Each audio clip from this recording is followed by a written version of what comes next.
국민 눈높이가 헌법보다 앞서는 것인가? 자유민주주의, 법치주의, 권력 분립 등 대한민국의 헌법 가치가 범죄자와 반역자로 구성된 국회 다수당 의원들과 일부 판사들을 통해 파괴되고 있다. 우리 체제를 부정하는 세력들이 나라의 근본을 무너뜨리고 있는데도 여당 대표는 대통령 부인의 경솔한 처신에 대해 법과 원칙을 무시하고 국민 눈높이 운운하면서 대통령과 검찰을 공격하고 있다. 결과적으로 야당의 특검 주장에 동조하고 있는 셈이다. 국민 눈높이라고 하는 국민은 어느 국민을 말하는가? 중우정치의 선전선동에 휘둘리는 사람들을 말하는가? 가짜 여론조사와 부정선거 등을 동원하면서 국민의 일반 의지를 왜곡하는 낡은 이념에 사로잡힌 특정 세력들을 말하는가? 중요한 고비마다 대통령을 흔들며 다음 대통령 선거에는 범죄자이며 반역자인 이재명이 당연히 당선될 것처럼 혹세무민하는 사이비 언론인과 지식인, 여론 전문가들이 설정한 실체 없는 유령 같은 존재를 말하는가? 지금 민주당은 헌정 파괴 행위를 하고 있다. 형법 제91조에는 내란죄의 범죄 구성 요건인 국헌문란을 헌법에 의해 설치된 국가기관을 강압에 의하여 전복 또는 그 권능 행사를 불가능하게 하는 것이라고 정의하고 있다. 국회법을 정면으로 무시하면서 헌법기관이며 국가소추기관인 검찰을 형사소송법 검찰청법을 날치기로 개정하여 무력화하고 국회 다수당이 이재명 비리를 수사한 검사들을 이른바 개딸들을 동원하여 비난하고 탄핵특검으로 협박하여 검찰의 권능 행사를 불가능하게 하고 있다. 이재명 관련 재판부에 대해서도 판사 선출제 도입, 탄핵 운운하며 담당 판사들을 겁박하고 있다. 이것은 국헌문란에 해당한다고 본다. 헌정을 유린한 국회의원들과 개딸들을 엄단해야 한다. 헌법과 법치주의를 파괴하는 정당은 헌법수호 차원에서 헌법 제8조 사항에 의해 해산되어야 마땅하지 않은가. 국회의 직무유기로 헌법재판소가 마비되고 있다. 헌법보장기관인 헌법재판소가 더불어민주당의 횡포로 인해 사실상 식물원죄가 될 지경에 처해 있다. 헌법 제111조 3항에 의해 국회가 3인의 재판관을 추천하도록 되어 있다. 여야 각 1명, 나머지 1명은 여야 합의에 의해 추천하던 그동안의 관례를 무시하고 더불어민주당이 자신들이 2명을 추천하겠다고 억지 주장을 하고 있다. 헌법재판소법에 의해 재판관 7명 이상이 출석해야 심리할 수 있게 되어 있어 국회 추천 헌법재판관 3명을 선임하지 못해 헌재가 마비될 실정이다. 부정선거 의혹에 대하여는 왜 입을 닫고 있는가? 제21, 22대 총선은 선관위가 개입한 사전선거 부정의 의혹을 받고 있다. 선거의 공정성이 선관위에 의해 침해되었다고 국민들은 의심하고 있다. 공직선거법 제158조 3항에는 사전투표 때 본 투표와 같이 투표관리관이 투표지에 자신의 도장을 직접 날인하도록 규정하고 있다.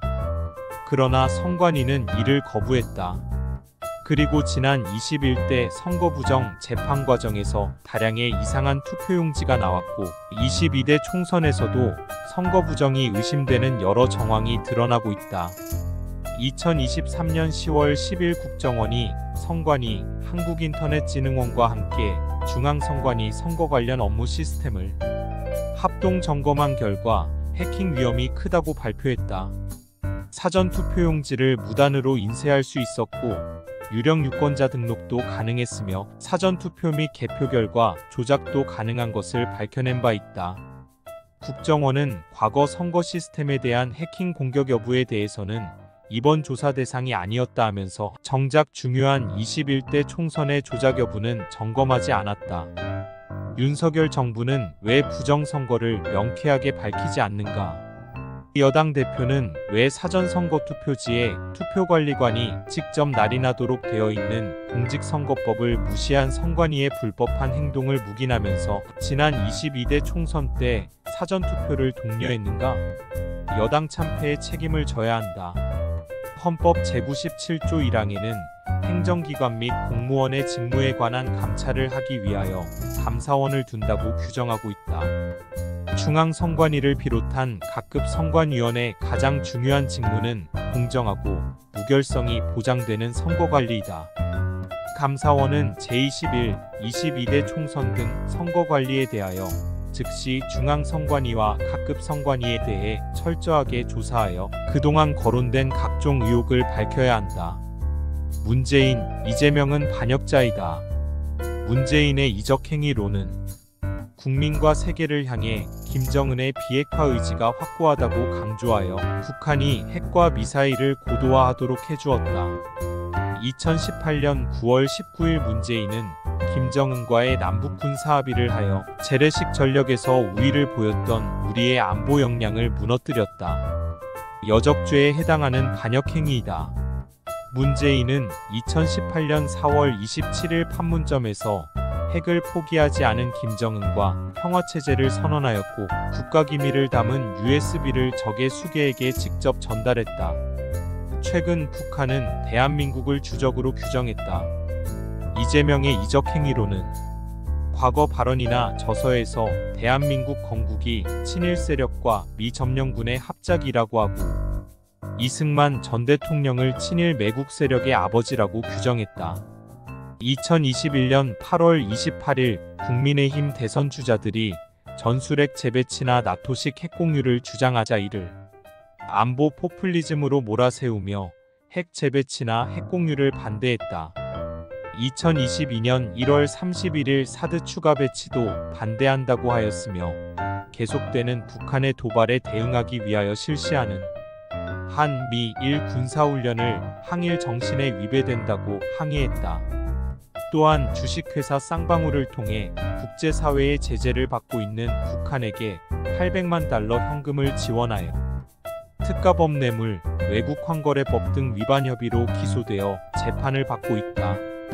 이 사건 본질은 핵과 미사일 고도화에 막대한 현금을 준 이적행위를 주도적으로 한 것이다. 이재명은 대장동, 백현동 비리, 불법 대북 송금 등 4개의 재판을 동시에 받고 있는 건국 이래 가장 부패한 패륜 정치인이며 이적행위자이다. 문재인과 이재명을 엄단하고 더불어 민주당은 해산되어야 한다. 공화정이든 왕정이든 적과 동조내통하여 나라를 안보 위기로 몰아간 반역자 수개와 그 도당들을 용서한 적이 없다. 현재의 민주당은 헌정 질서를 파괴하고 이재명에 의한 이재명을 위한 이재명의 도당으로 전락했다고 본다.